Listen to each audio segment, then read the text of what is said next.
Naam, ikiwa imebaki masaa machache kabla ya kushuhudia dabi ya Kariakoo kati ya Young Africans dhidi ya Simba Sports Club kwa ajili ya kutamatisha raundi ya pili ya michezo ya Ligi Kuu Tanzania Bara NBC Premier League. Leo hii kocha mkuu wa klabu ya soka ya Yanga aliweza kutoa maelezo kuhusiana na mwendelezo wa maandalizi ya mechi hiyo ya siku ya kesho, ambapo alielezea hali za wachezaji wake, baadhi wakiwa wanaendelea fit, lakini pia kuna baadhi ambao wamekuwa na mashaka kidogo kwa sababu waliweza kupata majeraha ya hapa na pale. Sasa kocha mkuu huyo alieleza hayo leo katika press conference na waandishi wa habari, ambapo alielezea kuwa kuna wachezaji wawili ambao bado hali zao hazijakuwa sawia hadi kufikia sasa, licha ya kuendelea na mazoezi madogo madogo, na hivyo kufanya kuwapa matumaini ya endapo wataendelea vizuri kwa siku ya leo,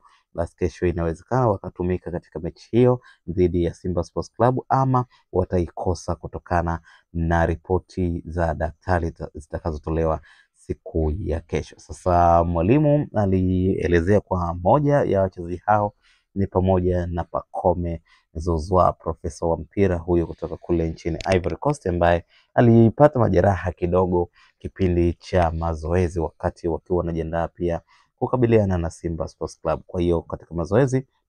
ilitokea accident kidogo na Pacome Zouzoua akapata majeraha, japo si makubwa sana, lakini yanaweza kumweka nje ya mchezo huo wa siku ya kesho kutokana na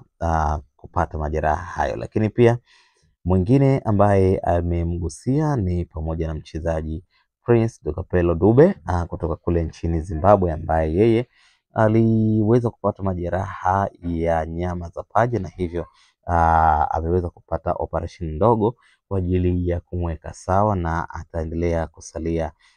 nje ya uwanja, licha na yeye kuanza mazoezi ya hapa na pale, lakini bado haijakuwa confirmed kama ataweza kushiriki katika mchezo wa kesho ama hatoshiriki katika mchezo huo wa kesho. Kwa hiyo mwalimu wa Yanga ameeleza wazi kuwa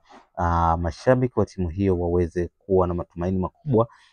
ya ushindi dhidi ya Simba Sports Club kutokana na kuwa na wachezaji wengi ambao wanaweza kureplace nafasi za wale ambao watakosekana. Kwa hiyo hana mashaka hata kidogo kuwakosa Prince Dube na Pacome Zouzoua, kwa sababu amesema kwamba ana wachezaji wengi wenye uwezo mkubwa ambao wanaweza kufiti kuicheza dabi hiyo ya Kariakoo siku ya kesho. Hayo ndio yamejiri leo hii katika press conference ya mwalimu wa Young Africans na waandishi wa habari, ambapo alielezea hali za wachezaji wa kikosi cha Yanga. Una maoni gani na unahisi ni nani ataondoka na ushindi siku ya kesho? Tuandikie kwenye comment section, usiache kusubscribe, kulike na kushare video zetu. Asante.